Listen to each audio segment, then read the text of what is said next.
Hello.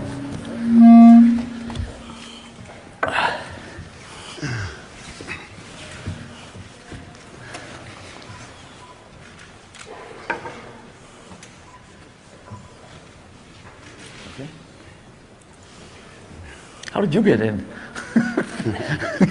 I know him.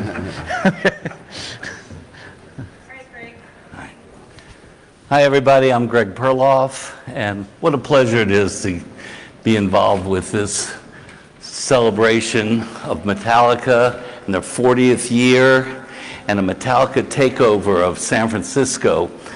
You know, Right. that's right. That's right. That's right. That's right.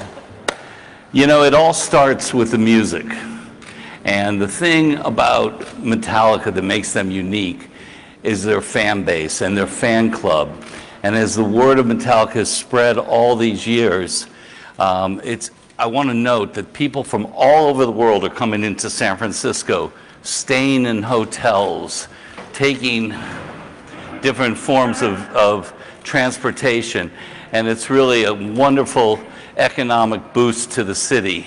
And one thing about Metallica is that they have always been involved with whatever cause is happening, whether it's supporting food banks all these years, or when there were the major fires in Northern California, they raised millions of dollars when we supported the people who were devastated up north.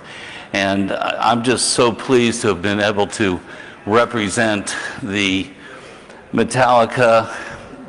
And I think what makes them big is their authenticity.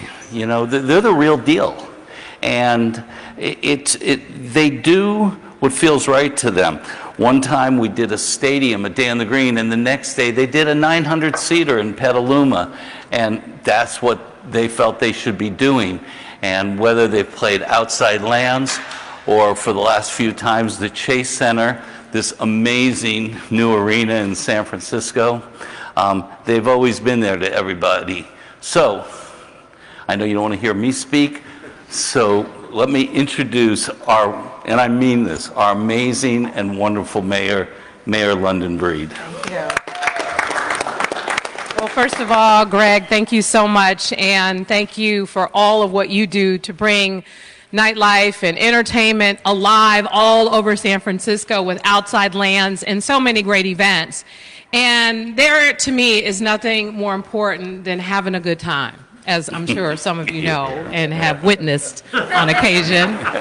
And San Francisco prides itself on being just this amazing space where incredible artists and incredible talent can come to life. And Metallica, I feel, they really set the stage for that. They set the stage for what it means to not only be extraordinary musicians, extraordinary people, but also how you become embedded in a community where you feel that part of what you owe is to be a part of the fabric of the community by continuously giving back.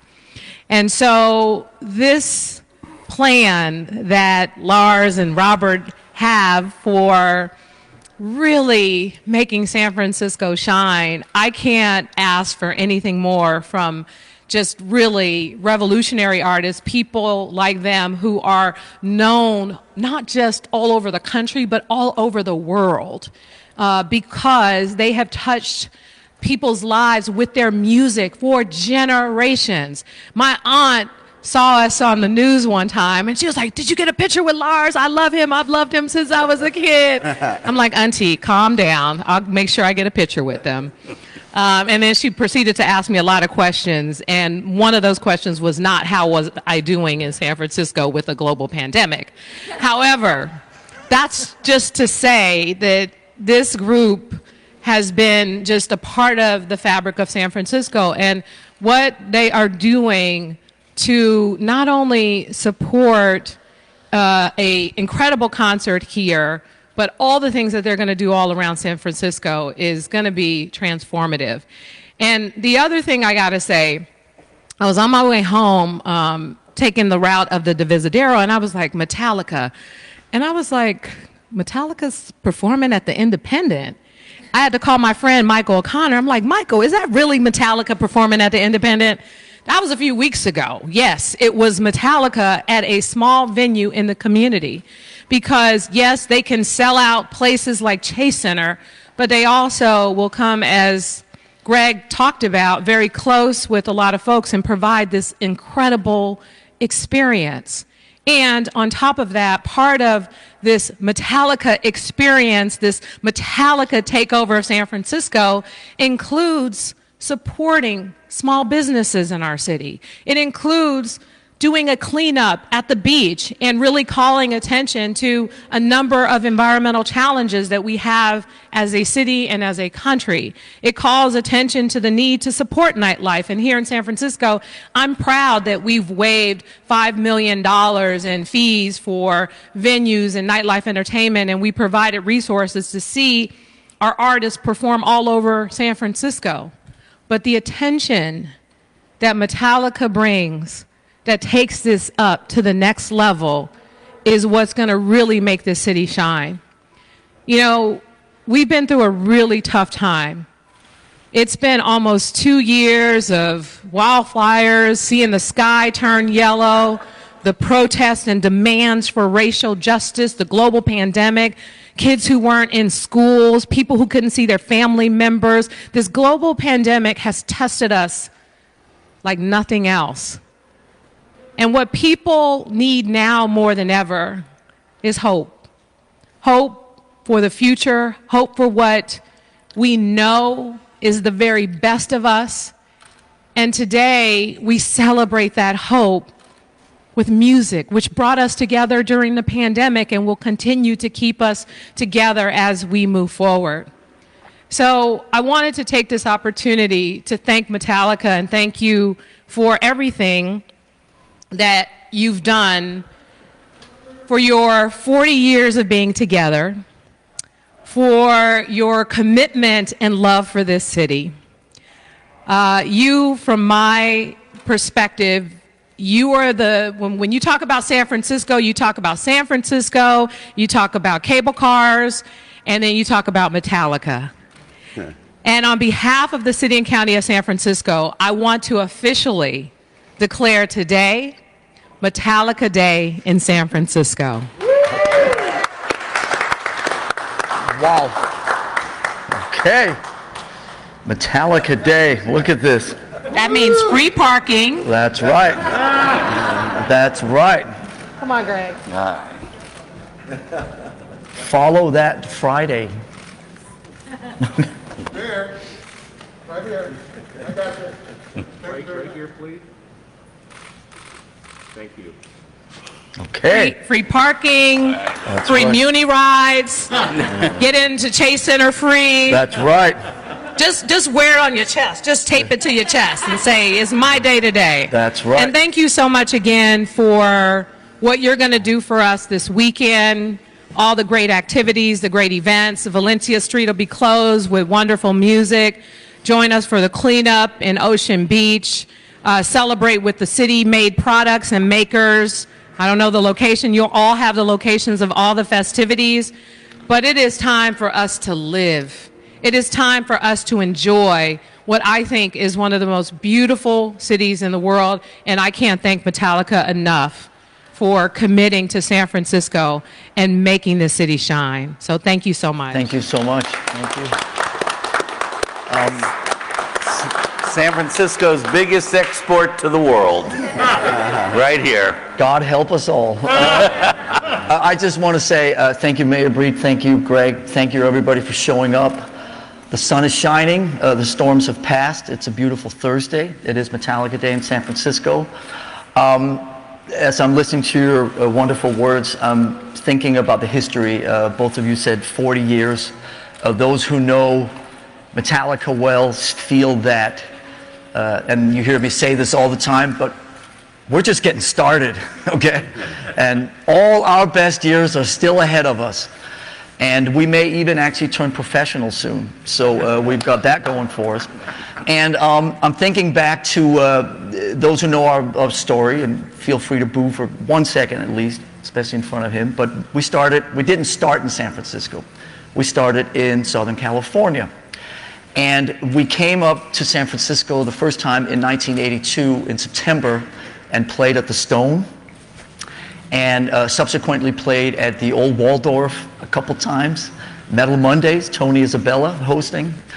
And we had done 6-9 months in Los Angeles, and we did not belong. The reason we all wanted to be in a band was to fit into something greater than ourselves, and we absolutely did not fit into anything in Los Angeles, the Sunset Strip, Hollywood, any of that. We felt like complete outsiders. Well, we came up here in September of 1982, and we started playing. We played 4 shows that fall, like I said, at the Stone, the Old Waldorf, and at the Mabuhay Gardens. And we were embraced, and we were taken in, and we felt so welcome and so loved up here. There was a sense of community, of music community for people like ourselves who felt like outsiders, who liked things that were not in the mainstream. And that has obviously been a significant part of San Francisco's history. And so coming up here in 1982, standing on the shoulder of the history of the culture, the beat poets, and everything that, you know, the hippie movements and the music and everything that, you know, Bill Graham and everything that San Francisco represented, we were just embraced instantly. Felt so welcome, so loved, and we felt finally like we belonged someplace. And it's been 39 years of feeling that sense of belonging to not just a geographical place, San Francisco, the Bay Area, Northern California, whatever you want to call it, but it's also a state of mind. It's a, you know, you belong to what San Francisco represents.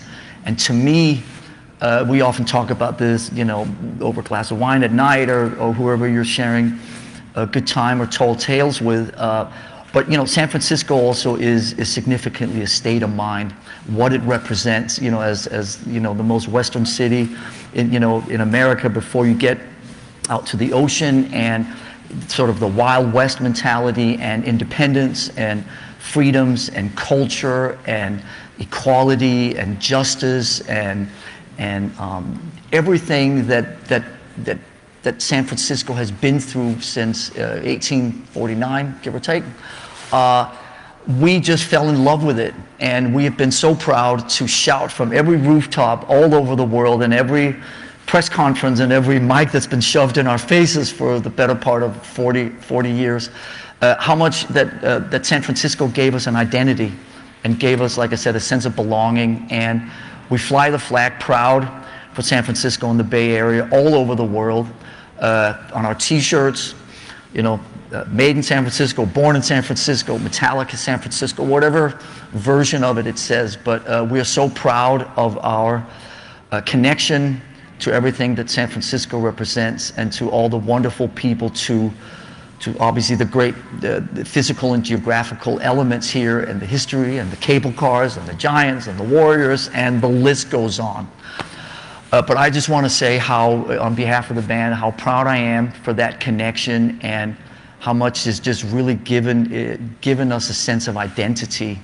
And those of you who know our story know that we've been fortunate enough to travel all over the world. We've played all 7 continents. And there are many, many wonderful places on this planet where music, compared to when we started, Latin America, Southeast Asia, places that you wouldn't expect 30, 40 years ago that you could bring rock and roll to, that have now also embraced us. But you know, our hearts and our souls and our sense of belonging will always be San Francisco, and Metallica and San Francisco will always be 2 words that are synonymous with each other. And thank you again to both of you who represent incredible sides of San Francisco, and we're so proud of this. And like I said, this is the important part, we are just getting started.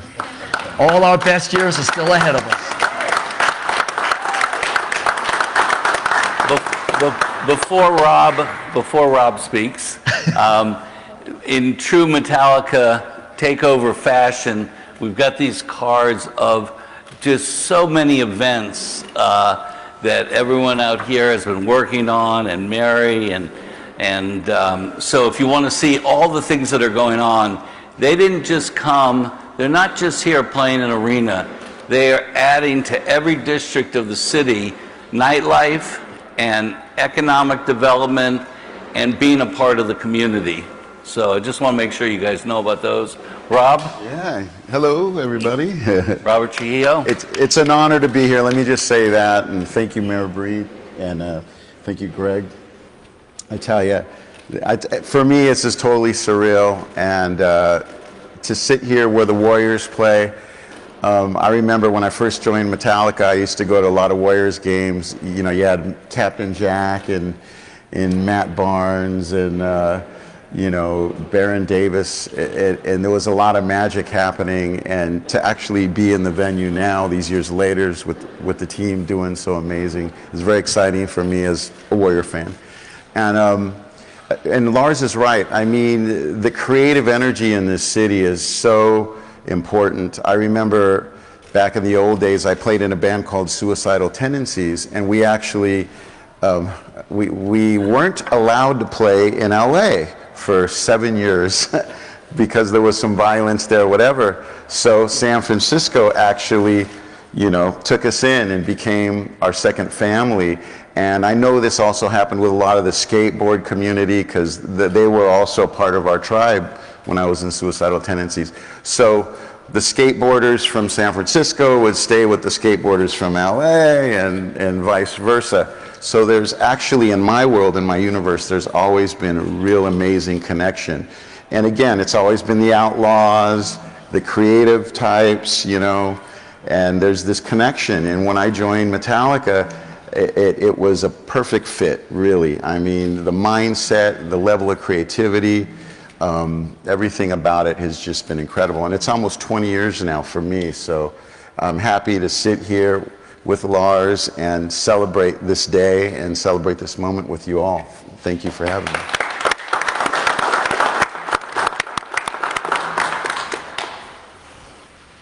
We're going to take questions or not? Of course. Okay. Would any questions? Just not from that guy. Right. Okay, we'll take her in the back. So about the new Spider-Man movie. So sorry. Do we have a microphone or do I yell? No, why don't you? Oh, there it is. Can you give 1 second? That's a good idea in a pandemic to pass a microphone around. That's why I asked, 'cause I'll keep the mask on. Oh, there you go. Chasta here from 107.7 The Bone and Soundwaves TV. So I work a lot with local musicians and the local music scene. And anytime you start talking about the music scene in the Bay Area, they always bring up when Metallica was coming up.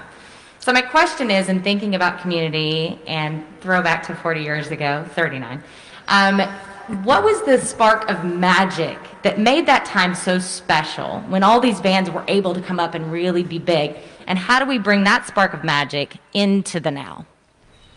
I think that's a great question. When we came up here, actually I came up here a couple times before Metallica came up here. My dad was a tennis player and would come and play tournaments up here. He would play over at the Berkeley Tennis Club, and we would stay with the family in Berkeley at the former Chelly's on Alvarado Road. And I would go down and hang out in Berkeley on Telegraph Avenue and go to Tower Records and to Rasputin's and the People's Park, and was just fascinated with the energy of that spot.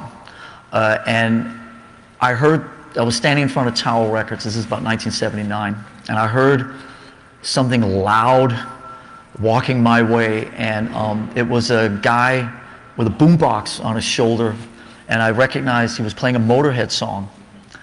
And sorry.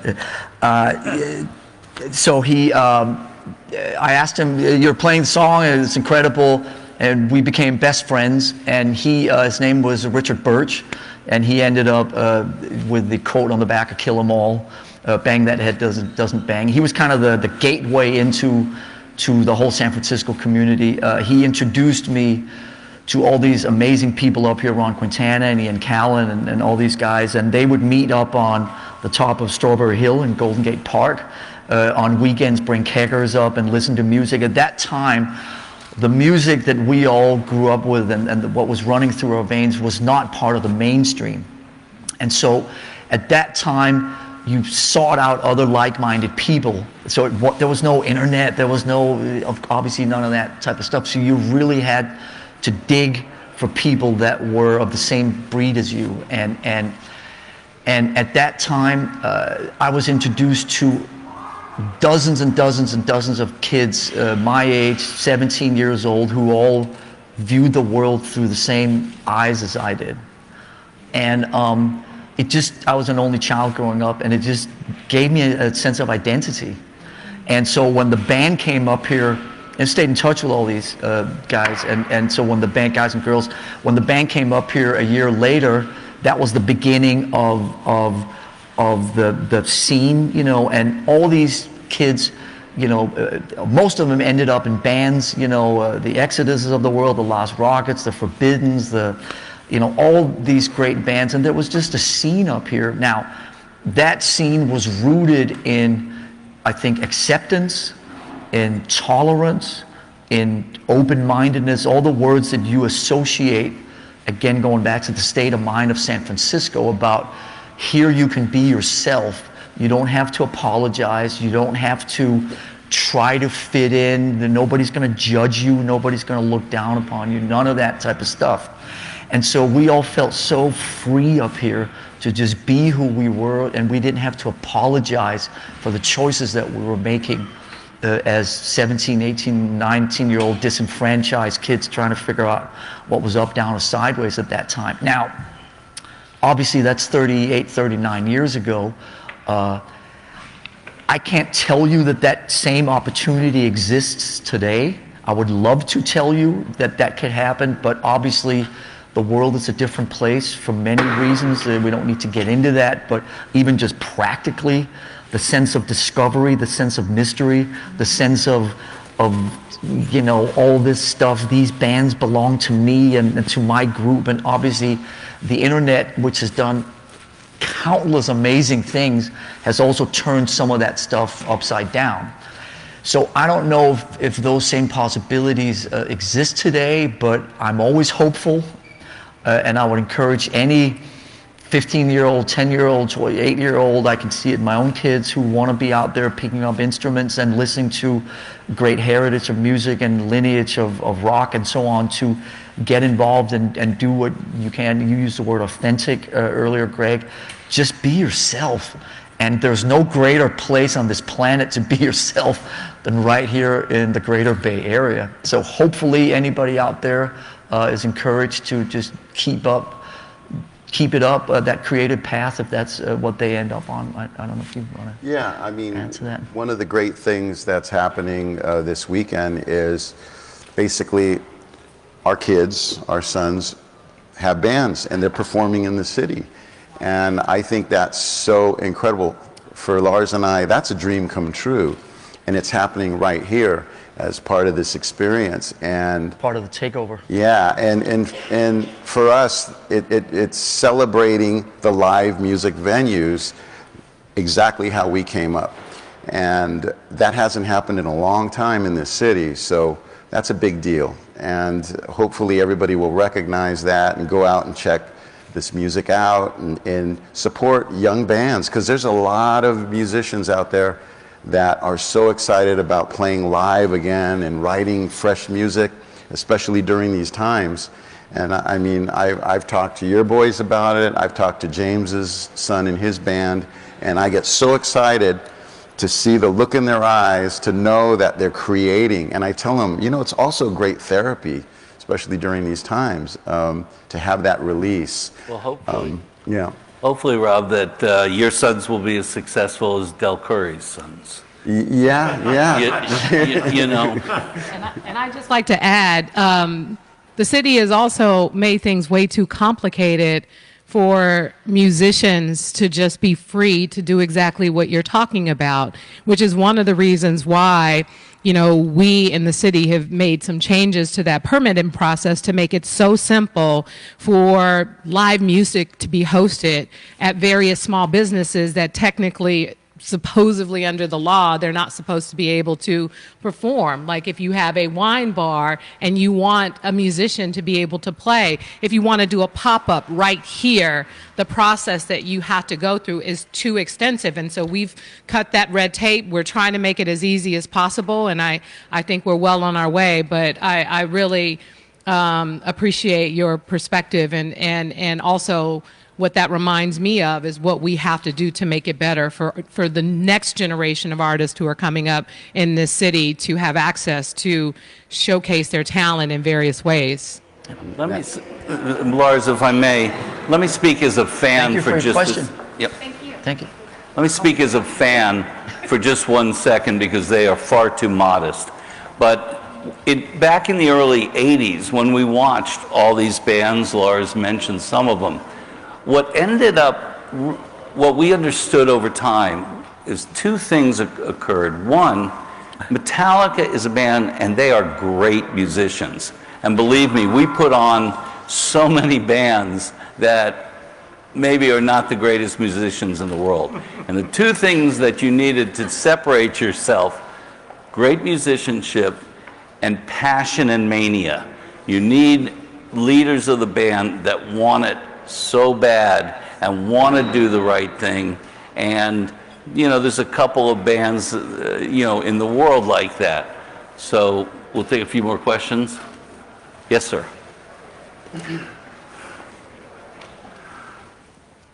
Thanks. I think some of this was covered in your last answer, Lars and Rob. But I'm Nick. I'm with the SF Standard, and I'm working on an article trying to drill down a little bit deeper into thrash metal specifically. And I kind of just wanted to echo Chasta's question, but kind of talk, if you could, without making everybody else's eyes glaze over, hopefully, or maybe not, but talk a little bit more about why this exact area was so vital in the formation of thrash metal. I was talking to Eric from Testament the other day. One of the things he said was, you had this strong metalhead headbanging community in San Francisco, and then you could go across the bay to Oakland and catch a GBH show. And there was this intersection of punk and metal. So that's sort of the question.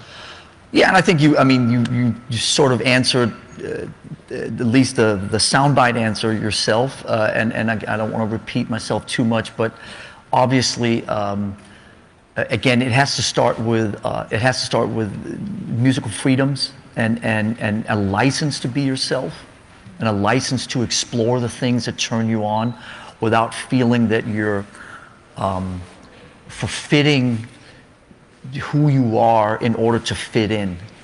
And so again, up here, I think everybody felt that they were free enough to pursue their true calling. And so if you want to get more technical about it, then obviously thrash metal initially at least was a hybrid of the more extreme, the Motorheads, the new wave of British heavy metals like the Iron Maidens and the Saxons, throw a little Diamond Head and the Tigers of Pantang in there, and then like you're saying, the GBH and the Discharges and all the punk bands who were up on Broadway at the Mabuhay Gardens and some of these places, and what the punk bands that would come up from LA, and so on and so forth. So there was this kind of intersection, but I think, not to belabor the point, but in LA, it's like, okay, the Sunset Strip, you're supposed to look like this, you're supposed to act like this if you want to fit in. If you don't, do this, that, then you're not part of the scene. None of that existed up here. And that was what was so just liberating, but also felt so unique to this area. Now, if you want to do a deep dive into Northern California history and like I was talking about, the Wild West mentalities and, the beat poets and all of what was it that really happened here in 1968 and why did this group of people, why did that movement start here and, all this, the Grateful Dead and Haight-Ashbury. These stories have been told and the history and the lineage has been talked about obviously so much, but the answer lies in all of that. And the one thing I also want to remind every time we talk about these types of questions is that there always has to be the X factor, which is I call it the energy of the universe. And I kind of just, it was the aligning of the stars. So at that time, 1981, 1982, 1983, just because of what was going on in music, because of, you know, a bunch of kids felt that they'd been given a voice, and because of what was going on, in, you know, not just in the city, but in the East Bay, and in El Cerrito, and El Sobrante, and Pinole, and Oakland, and so on, it just, there was this whole thing that just started happening, but a significant part of that couldn't have taken place without what I call the X factor, the energy of the universe. So it's a little bit of all of that, and obviously our publicist is somewhere here, Steve, and set up an interview and we can talk more about it in depth at some point. I have to say something that's really important, and people also should recognize that there was a heavy funk movement coming out of the East Bay. Sly and the Family Stone influenced Prince, and I mean, you know, Michael Jackson, and then you get into Graham Central Station, Tower of Power. I mean, seriously, that's a whole nother wave of energy and ingredient to this city that needs to be recognized too, because that really, you know, I mean, whether it's pop, R&B, or anything, that had a huge impact and influence on that too. And that came out of the East Bay, you know, so, you know, it's something to also think about. Well, we are running a little bit over at this point. Oh, okay. All right, one more question here. Thank you. Thanks, man. For Lars and for Robert, I just spoke with some fans outside, including a couple of guys, one's 25, the other's about 40, 25-year-olds from France, 40-year-olds from Switzerland. They met at a Metallica concert about 7 years ago and traveled all over Europe, and now they've traveled, even with COVID and everything, here to the States to see both of these shows. You guys hear these stories all the time, but connecting with folks like that is so rare. When you reflect on that over the course of 40 years and what it means to build those relationships and to hear generations who come together and travel the world to see your music, what does that mean to you? It's the reason we're here. I mean, it keeps us going. It fuels us, and it keeps us inspired and just invigorated to wake up every morning and do this. The main word that I use, you know, is the word connecting. You know, we connect to people through music, and the main thing that we try to do is to try to break down that barrier that exists between a band and an audience, and so we can all become one, and we can share a similar state of mind. 2.5 years ago, when we were fortunate enough to be asked to open this incredible venue, there was an unexpected thing that happened in the wake of the Metallica S&M concerts, as they were called. Unbeknownst to us, fans from Vicky, 65 countries? 65 countries? 65 countries. Metallica fans from 65 countries, just take that for a second, 65 countries descended upon San Francisco for that weekend, 3-4 day weekend. And to me, that really is sort of like the culmination of what the Metallica thing has reached in terms of a global thing we touched upon earlier. It's not something that we take ownership of. It's not, oh, look how big we are and look how cool we are and all that nonsense. It just, to me, Metallica is like a state of mind that if you want to come join that state of mind, we want to facilitate, we want to invite you in, and we'll go all over the world and try to encourage that to happen. But we talked in the wake of the S&M concerts a couple of years ago about trying to do more events like that and bring people together here in San Francisco and bring that kind of international audience to San Francisco. And then obviously you know what happened for the next year and a half. So we're so appreciative and grateful for the fact that now 2.5 years later, we've had the opportunity to bring people in from all over the world and to descend upon San Francisco, to take the music in, but to take everything else in that San Francisco offers, not just Fisherman's Wharf, but everything that San Francisco offers and represents. And it is so amazing to just hear these stories all the time, but I'm more proud of how international our community is than anything else, because it really proves that with all the craziness that are going on in the world and all the division and everybody jumping at the opportunity to find something that separates us, that at least through music, that there's something, here's one thing where all of that is often given an opportunity to stay out of, to refrain from infiltrating, and that music connects people all over the world. And the fact that 65 countries can be represented in a building like this and in a city like this and celebrate all the great things of life in the wake of the shitstorm of the last year and a half is a beautiful thing. Well, Lars, I have one last question. Since you said we are just getting started, does that mean does that mean we're going to make this an annual event? I don't know what plans all you all have in 10 years, but why don't we all meet right here in this spot again in 2031 and celebrate 50? You'll be on your 5th term, something like that. I won't even be mayor at that time. You got to do it next. You got to do it next year. You got to do it next year so I can come back. Yeah, we'll keep going, and I just want to again thank Mayor Breed and Greg and everybody involved in making this San Francisco takeover. Our friends at Salesforce and Mary and Vicky and everybody who's doing such an incredible job, Dan, of getting all this out to the people and spreading the message of music and connectivity and hope and, like you said, good times. Let's have a good time. It's gotten a little nuttier in the last couple of days, obviously with COVID, and I know everybody's extra cautious. And let's celebrate. Let's be safe. Let's be respectful, and let's do the right thing. But let's have an incredible 4 days. And the Metallica takeover of San Francisco is in full effect. Yeah. All right. Thank you all for coming.